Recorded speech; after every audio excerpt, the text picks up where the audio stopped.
So CES 2022 has just started. Actually, it's happening right now. And we actually received a lot of updates, new release from all the different brands. And Samsung particularly, they have refreshed their new, or I should say Neo QLED TVs just yesterday. And what we actually know is that they now have new models for their 8K and as well as 4K models. So what we have here is not the 2022 model, but it is actually 2021. So this one, what we have here is the QN900A. That is for 2021 model, while for the 2022 model is the QN whatever number B. So today we are going to look through some of the features that they have updated for their 2022 model, and let us discuss whether if you should go for the 2022 model or 2021 model is good enough for you.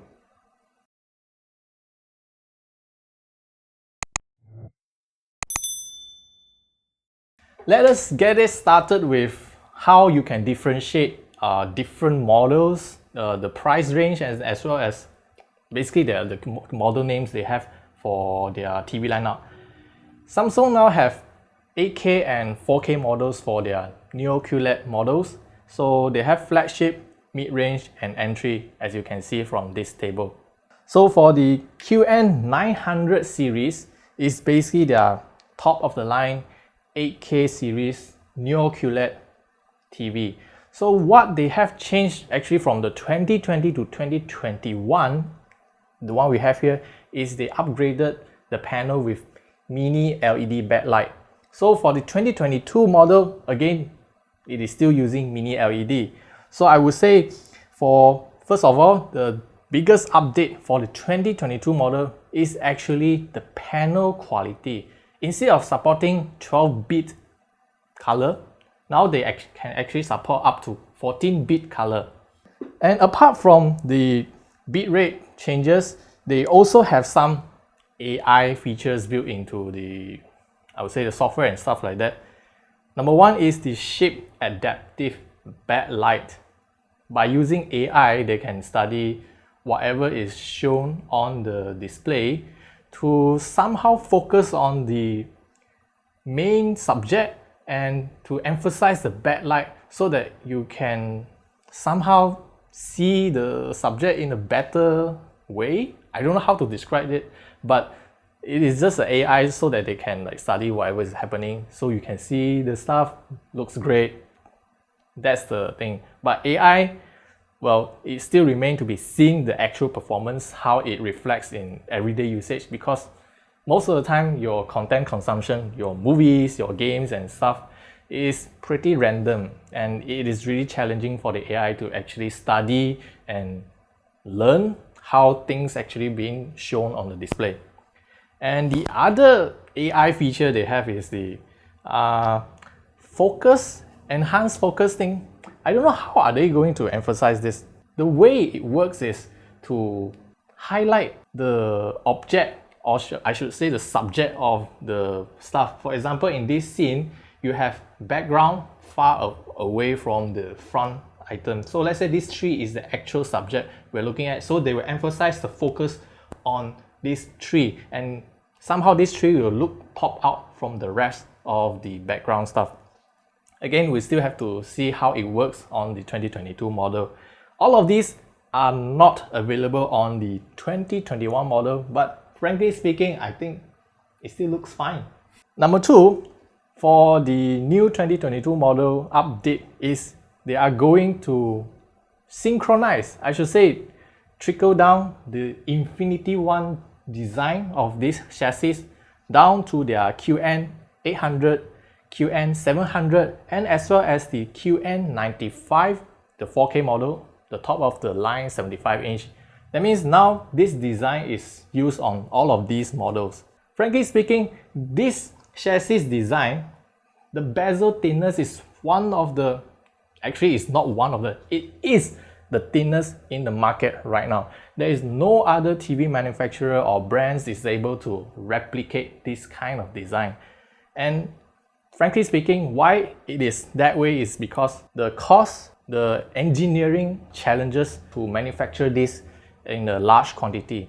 So now Samsung is able to like push this design to most of their models, means that they probably have overcome all those challenges and they can actually mass produce it right now. So that's a good thing. And the second update for the new 2022 model is again a smaller One Connect box. It is said to be about 23% smaller. I don't know how, but this 2021 model is actually smaller than the 2022 model. So I wonder how are they going to shrink the size, because that thing gets hot when you use a TV. So shrinking the size means potentially shrinking the heatsink and the cooling performance. So we still want to see how it's going to perform. Anyway, the fourth feature is actually a software or combination of software and hardware feature, which is the 2022 model can support using your phone as a color calibration tool. Just like the Apple TV, where they will show a screen, ask you to put your phone camera pointing at the screen, and then they will go through different colors, and the phone will read the colors and then send back the color details so that it will color calibrate for that. And for the Samsung, the 2022 models, they will have this phone calibration tool, and it will support Samsung Galaxy phones as well as the Apple iPhones. Wait, does it support on 2021 model? Yeah, unfortunately, this feature doesn't support on 2021 model. No. Okay. Not sure if they're going to bring the software update for that, but right now it is exclusive for 2022 model.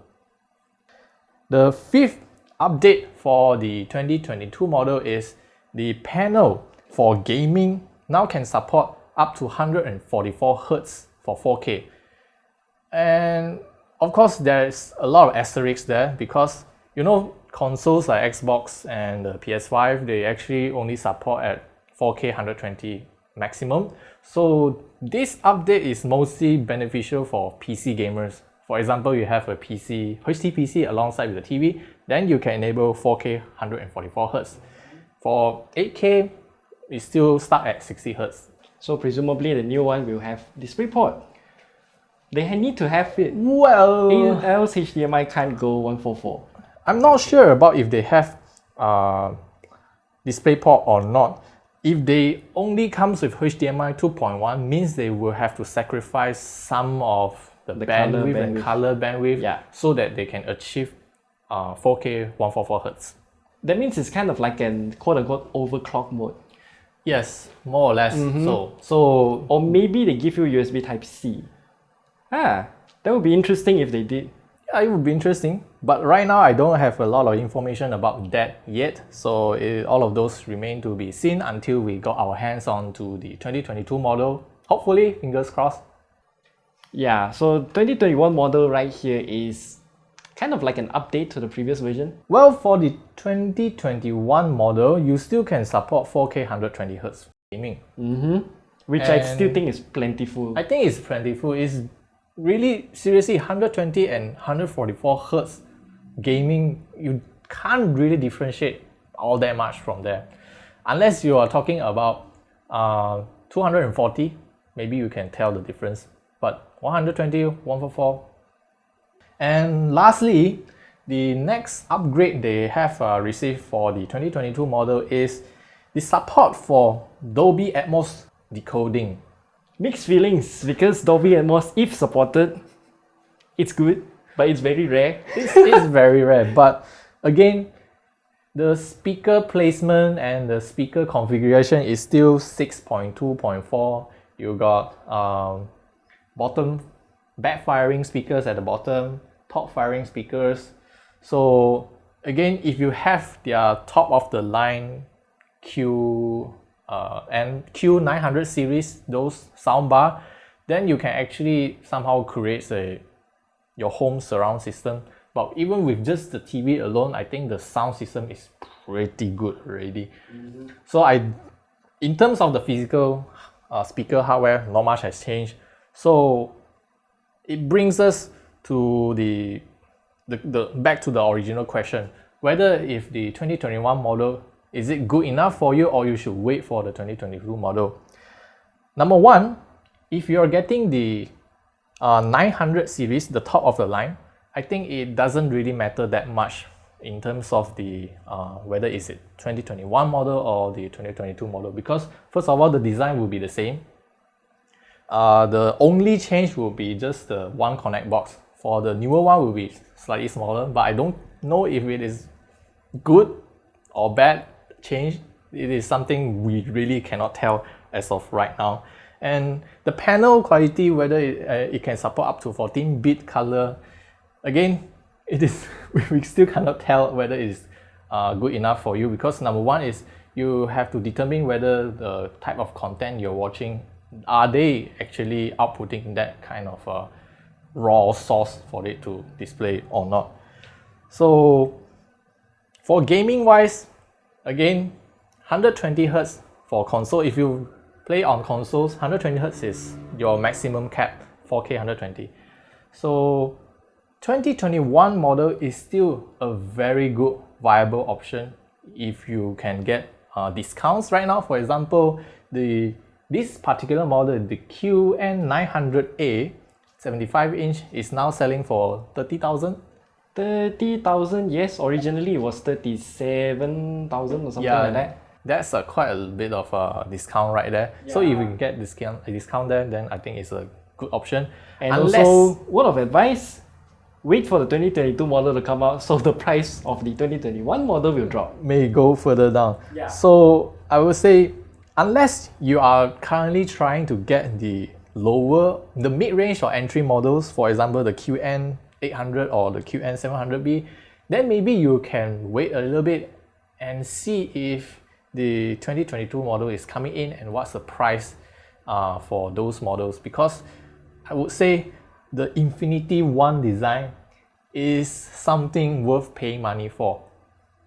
And especially if they're using very similar speaker setup on the mid-range and the lower end range, that would be amazing. You can save on soundbar if you can accept what sound this TV produces.